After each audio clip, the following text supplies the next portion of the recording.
Iya, bismillahirrahmanirrahim. Assalamualaikum, Bu. Waalaikumsalam Pak Yudi, silakan. Bu Nuri yang mau coach hari ini ya? Ya, hari ini saya akan praktek coaching. Saya sebagai coachnya, Ibu Tanti sebagai Coachingnya, oh Bu Tanti ya, coachingnya. Ya. Sudah tahu permasalahannya coaching kita, Bu Tanti? Belum, kan baru mau nanti Oh akan iya, ya. akan ya. Saya sendiri sudah baca di sini sekelebat. Iya, sebelum melakukan coaching, apakah Ibu Nuri sudah tahu kompetensi yang harus dilakukan oleh seorang coach pada pelaksanaan coaching ini? Ya, kalau kompetensi yang harus saya kembangkan dan saya kuasai itu diantaranya kan kemarin kita sudah belajar tuh di modul 2.3 ya mengenai tirta. Kemudian juga yang harus mengembangkan dalam tirta itu harus juga mengembangkan aspek rasa yang itu. Oh iya, baik betul. Jadi untuk menjadi seorang coach, pertama seorang coach harus mampu hadir secara penuh pada pelaksanaan coaching, Ya. tidak terganggu oleh hal-hal yang lain, dan sebaiknya semua alat komunikasi itu dimatikan dan dilakukan di tempat yang tenang. Sudah dimatikan Ibu HP-nya? Sudah, Dan silent aja. ini tempatnya tenang lumayan ya? Ya, alhamdulillah. Iya, alhamdulillah ya. Dan yang kedua, seorang coach haruslah mendengarkan apa yang disampaikan oleh coachee secara aktif, tetapi tidak memberikan judgement terhadap pernyataan dari coachee-nya. Oke. Ya. Ketiga, coach harus memberi pertanyaan yang berbobot berkaitan dengan permasalahan yang disampaikan oleh coachee. Sampai sini sudah paham, Ibu? Paham tadi, tapi tadi ada yang sedikit saya ingin tanyakan mengenai memberikan pertanyaan yang berbobot tadi. Itu maksudnya apakah coachee itu harus ditanya dan juga harus menjelaskan apa yang kita tanya, memancingnya atau bagaimana maksudnya? Ini sepertinya kita memancingnya. Pertanyaan yang berbobot itu maksudnya adalah pertanyaan yang mampu mengeluarkan daya pikir dari coachee tersebut ya. Tidak pertanyaannya itu harus nyambung, pasti itu nyambung, dan juga malahan meningkatkan daya pikir coachee tersebut. Jadi memancing coachee-nya supaya berpikir lebih kritis lagi. Mengeluarkan potensi basic dia gitu potensi dia. Oke. Iya, baik, sampai sini sudah dapat dipahami, Ibu? ya. Siap. Oke. Saya pahami. Nah, saya juga akan menyampaikan, itu saya sudah berikan kepada Ibu kertasnya ya. Oh iya. Nah, Ini itu ya. di situ ada rubrik penilaian ya. Rubrik penilaian sesi sekarang ini ya. Iya. Jadi prasupervisi ada mendiskusikan rubrik penilaian percakapan coaching ya. Selanjutnya menanyakan kompetensi coaching, apa yang ingin dikembangkan ya. Jadi apa kiranya yang ingin dikembangkan dalam sesi coaching kali ini, Bu? Kalau saya ingin mendapatkan pengalaman memberikan pertanyaan-pertanyaan yang berbobot tadi. Karena kadang kan kalau kita ingin memberikan pertanyaan, khawatirnya ketika coaching terjadi, saya justru malah terhanyut oleh cerita-cerita dari coaching itu sendiri. Sehingga saya akan kelupaan, what next gitu, apa nih selanjutnya yang akan saya tanyakan. Nah, itu dia, Nah, betul. di sanalah saya ingin memperoleh kompetensi itu, bagaimana caranya memberikan pertanyaan-pertanyaan yang berbobot tapi tepat gitu. Nah, itu dia. Sesuai dengan momennya kayak gimana. Betul. Dan selanjutnya menanyakan bagian kompetensi mana yang secara spesifik ingin diobservasi ya. Kira-kira kompetensi mana yang akan diobservasi, Bu, secara spesifik? Kalau yang saya inginkan, saya ingin diobservasi mengenai keteraturan atau keruntunan prosesnya. Keruntunan prosesnya artinya kapan saya memberikan aspek tirta itu ya, tujuannya kapan, kemudian juga kapan saya memberikan rencananya, pertanyaan-pertanyaannya, kemudian sampai pada akhir gitu bikin perencanaan. Dan selanjutnya menanyakan indikator ketercapaian dari tujuan pengembangan yang diinginkan. Ya, indikator ketercapaiannya kira-kira apa saja, Bu? Indikator ketercapaiannya, kalau menurut pendapat saya mungkin ya, saya bisa menerapkan tirta tersebut sesuai dengan tahapan-tahapannya aja. Betul, dan juga pemilihan diksi yang tepat mungkin ya. Ya, betul sekali. Saya ingin seperti itu. Nanti mohon dibantu ya. Iya, saya akan mengamati. Dan selanjutnya mencatat yang terlihat dan terdengar pada saat rekan CGP melakukan coaching yang bebas dari penilaian asumsi. Nah, nanti saya akan mengamat ya saya. Yang selanjutnya menanyakan apa yang sudah dilakukan pada saat melakukan coaching yang menjadi indikator ketercapaian pengembangan. Selanjutnya menyampaikan catatan hasil observasi. Nanti saya akan sampaikan catatan tersebut kepada Ibu, dan fokus area yang ingin dikembangkan berdasarkan hasil prapercakapan. Dan nanti di akhir saya akan menanyakan juga kompetensi apa lagi yang ingin dikembangkan setelah kegiatan coaching ini berdasarkan hasil melakukan coaching yang barusan dilakukan ya. Iya, betul. Iya, itu. Bagaimana Ibu, sudah siap melakukan coaching hari ini? Ya, bisa kita mulai karena ini nih yang poin 8, menanyakan kompetensi apa lagi yang ingin dikembangkan. Karena kan kadang saya merasa saya sudah punya kompetensi itu, ternyata ketika diobservasi mungkin saja saya banyak kekurangannya. Nanti mohon masukannya ya Pak Yudi ya. Siap. Oke. Baik, untuk itu saya akan panggilkan coach hari ini ya, dan mudah-mudahan Ibu bisa mengcoaching coach tersebut dengan lancar. Amin. Dan tenang, dan mudah-mudahan dari kegiatan coaching ini coach dapat menemukan jawaban ya atas permasalahan atau solusi atas permasalahan yang sedang dialaminya pada saat ini. Baik, saya akan panggil coach kita hari ini. Silahkan masuk Ibu Tanti. Ya, halo Miss Tanti. Saya akan mencatat dari sini ya. Oh iya, baik. Mengamati.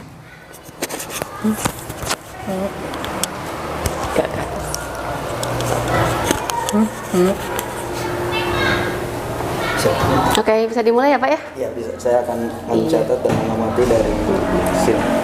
Iya. Halo Miss Tanti, assalamualaikum. Waalaikumsalam. Halo Bu Nuri, apa kabar? Alhamdulillah baik. Miss Tanti apa kabarnya? Ya, alhamdulillah. Oke. Alhamdulillah ya kita bisa bertemu di sini, berkumpul bersama. Kita akan latihan coaching, tapi mungkin dengan permasalahan-permasalahan yang Miss Tanti atau Bu Tanti temui ya, atau yang sedang Bu Tanti rasakan pada saat ini. Kira-kira ada nggak yang ingin disampaikan apa yang dirasakan sekarang, atau misalnya bagaimana? Silakan. Ya, biasanya paling berkaitan dengan permasalahan selama saya mengajar di kelas ya Bu ya. Ya. Yang terbaru adalah saya mengalami masalah ketika saya mengajar di jam terakhir. Ya, di pelajaran jam terakhir itu biasanya kan anak-anaknya ribut dan tidak bisa dikendalikan gitu. Suasananya jadi tidak kondusif begitu Bu. Selain itu ada apa nih di jam terakhir biasanya? Iya, mendapatkan kelas yang meskipun di jam terakhir anak-anaknya tetap bersemangat ya Bu. Saya ingin anak-anak tetap kondusif, tetap bersemangat dalam mengikuti pelajaran meskipun di jam terakhir. Oke. Berarti coaching kita kali ini atau pertemuan kita kali ini misalnya kadang merasa bingung ya menghadapi kelasnya yang kadang ribut, terutama untuk yang di sore hari gitu. Nah, berarti tujuan kita kali ini adalah untuk mencari solusi bagaimana caranya agar pertemuan di sore hari itu pembelajaran bisa berjalan seperti biasa dan juga penuh semangat. Ya Bu, saya mau mencari solusi bagaimana supaya pembelajaran di jam terakhir itu tetap kondusif dan tetap berjalan lancar gitu ya. Jadi anak-anak tidak terganggu. Pertama, konsentrasinya tetap fokus dan juga tidak terganggu meskipun ada azan sudah berbunyi sebelum bel pulang begitu. Oh ya begitu. Berarti ada keinginan ya, di sini ada keinginan bagaimana caranya kelas tetap kondusif. Nah, kalau dari kira-kira ada nggak upaya-upaya Ibu untuk mencapai itu? Misalnya kesempatannya? Ya, jadi biasanya ketika jam terakhir anak-anak itu lebih senang kalau saya memberikan cerita ya Bu. Jadi tidak ingin diberikan materi yang serius gitu. Mereka ingin mendengarkan cerita yang ringan, yang sederhana gitu, yang menyenangkan buat mereka gitu. Jadi mereka tidak mau kalau diberikan materi yang membuat mereka pusing di kelas begitu. Kalau dilihat nih dari skala 1 sampai 10 ya, kira-kira tingkat keberhasilannya jika dilakukan proses pemberian storytelling terlebih dahulu itu bagaimana? Ya, karena kan kalau kita mengikuti keinginannya gitu, anak-anak keinginannya sudah terpenuhi. Dari sebelumnya mungkin hanya 5 skalanya bisa menjadi 8 atau bisa sampai 10. Anak-anak jadi konsentrasi ya. Oke. Ada rencana nggak? Perencanaannya bagaimana?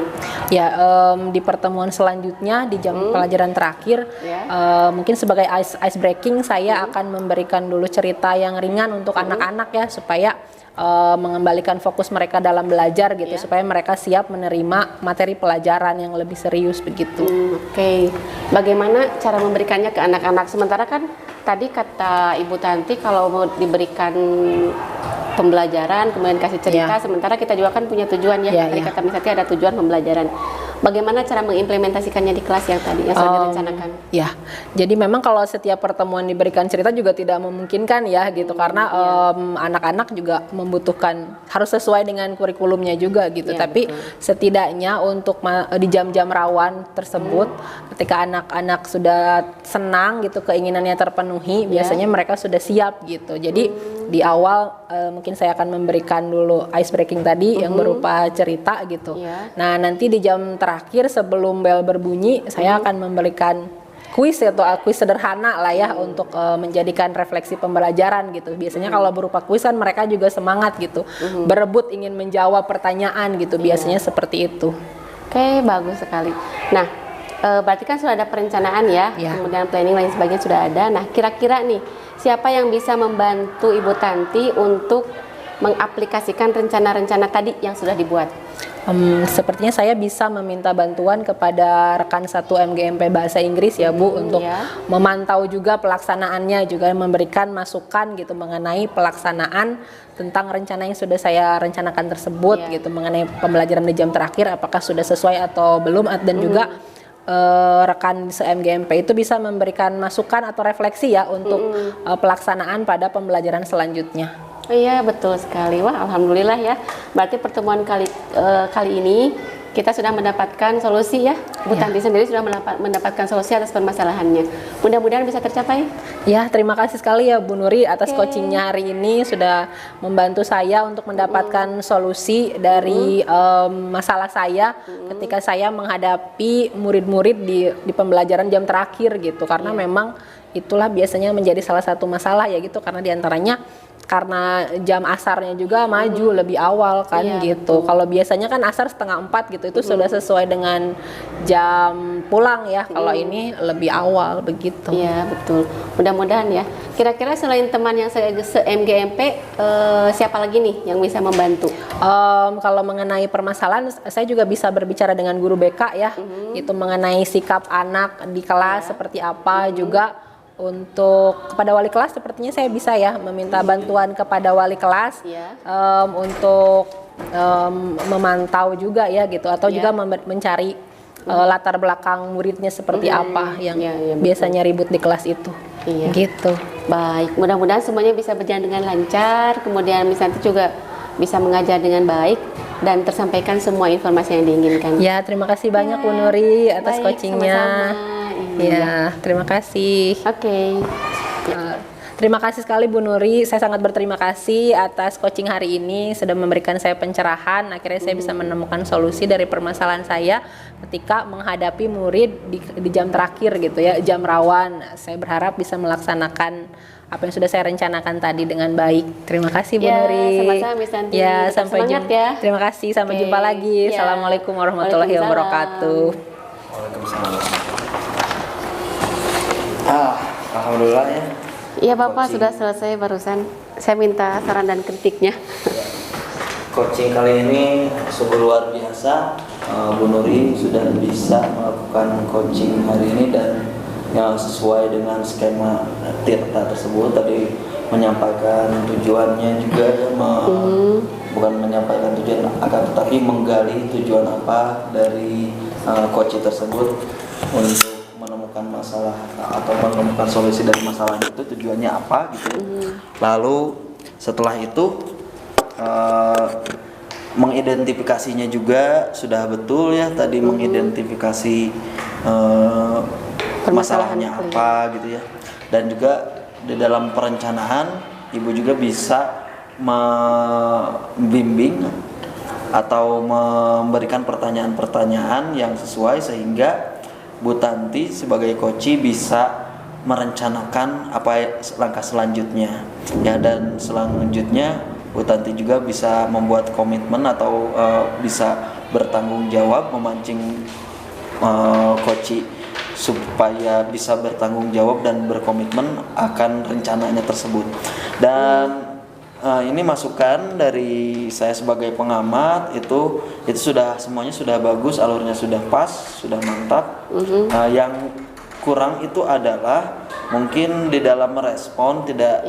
Ini sedikit masukan saja, di dalam merespon tidak hanya iya betul. Bagaimana kalau dengan sebaiknya itu dengan kalimat-kalimat apresiatif gitu ya, seperti bagus itu idenya, kreatif, bagus itu solusinya pas, misalkan bagus ya. Tapi tadi juga ada kalimat yang seperti Ibu Tanti sudah bisa memikirkan hal tersebut dan merencanakan hal tersebut, itu sudah bisa juga ya. Ya mungkin ini perlu didalami juga ya. Berarti saya harus banyak menambah kosakata. Iya betul sekali. Iya. Oke. Terima kasih Bapak. Semua masukannya itu akan menjadi bahan evaluasi bagi saya nanti di coaching berikutnya. Karena kan di keseharian kita mengajar juga, atau terutama saya ya membimbing anak-anak, tidak jarang ketika datang ke sekolah itu bukan hanya anak-anak yang saya bimbing, tetapi juga orang tua siswa ada yang datang untuk konsultasi sama rekan, juga ada guru lain yang berkonsultasi. Dan ini menjadi bahan saya untuk bisa lebih mengembangkan diri, juga bisa coaching rekan sejawat ataupun murid-murid saya dengan lebih baik lagi. Terima kasih atas semua masukannya. Nah, bagaimana terkait dengan ini pasca percakapan ini ya? Ini menyampaikan catatan hasil observasi berbasis data ya, yang bebas dari penilaian dan asumsi, fokus pada area yang ingin dikembangkan berdasarkan hasil pra percakapan ya. Ini sudah saya sampaikan tadi, tadi sudah bagus ya, berdasarkan data juga, dan pertanyaan-pertanyaannya sudah ada, sudah tepat ya. Lalu menanyakan kompetensi. Nah ini kira-kira kompetensi apa lagi yang ingin dikembangkan oleh Bu Nuri sebagai coach ya, berdasarkan hasil melakukan coaching yang barusan dilakukan. Iya. Tadi kalau mengenai alur, kayaknya saya bisa cukup memahami ya. Tapi yang ingin saya kembangkan tadi itu vocabulary atau apa ya? Diksinya, kalimat-kalimat tanyanya, kemudian juga bagaimana caranya mendalami coaching dengan pertanyaan-pertanyaan yang memang berbobot. Itu memang saya agak kesulitan sambil berpikir juga. Tapi meskipun demikian saya berusaha untuk melontarkannya beberapa hal. Memang bisa ditangkap sih oleh coach ya. Dan coach juga memberikan tanggapan-tanggapan terhadap pertanyaan saya, dan memang sesuai dengan alur yang akan kita buat. Cuma mungkin saya ingin mengembangkan kembali kompetensi, yaitu diksi yang tadi. Ya, penguasaan diksi ya, pemilihan kata ya. Dan bagaimana tadi ketika mengamati apa yang diucapkan coach, apakah ada kendala? Semuanya jelas, coach bisa menyampaikan dengan jelas? Ya kalau coach sendiri kan bebas ya, dia terbebas dari nilai. Artinya apapun yang diungkapkan oleh dia itu kan tergantung dari apa yang dia ucapkan, tergantung dari apa yang dia rasakan. Dan itu cukup dapat dipahami. Dan saya juga merasa bebas untuk bertanya, mengeksplor gitu, segala sesuatu yang dirasakan oleh coach, kemudian juga yang dipikirkan oleh coach, sehingga tujuannya bisa tercapai gitu. Bagaimana perasaannya ini terakhir, perasaannya setelah melakukan kegiatan coaching ini? Perasaan saya mungkin lebih tertantang ya. Lebih tertantang untuk bisa membantu atau mengcoaching rekan sejawat, karena memang untuk menjadi coach itu kita tidak perlu tahu segalanya, tapi cukup mengetahui strategi apa yang bisa kita kembangkan untuk mengembangkan potensi dari coach itu sendiri. Artinya kita tidak perlu menguasai berbagai skill, cukup dengan menguasai pola coaching ini, maka kita bisa membantu mengembangkan potensi, meskipun itu potensi intrinsik yang terkandung pada dari coach, kita bisa membantunya gitu, sehingga coach bisa lebih memahami dirinya, bisa lebih mengembangkan dirinya, juga bisa menyelesaikan permasalahannya dengan tanggung jawabnya dia gitu. Betul. Jadi bukan dari saya gitu. Saya tidak memberikan solusi, tapi saya membantu bagaimana caranya coach untuk mencari solusinya sendiri. Dan itu sangat itu merupakan pengalaman yang luar biasa gitu bagi saya. Itu memang salah satu peran guru penggerak ya, adalah kita itu bisa menjadi istilahnya penggerak bagi rekan sejawat ya. Iya betul. Apalagi itu nama perannya. Oke, terima kasih, dan kegiatan coaching hari ini alhamdulillah selesai. Mudah-mudahan kita juga dapat meningkatkan skill di dalam coach kita. Oke, terima kasih Bu Nuri. Assalamualaikum warahmatullahi wabarakatuh.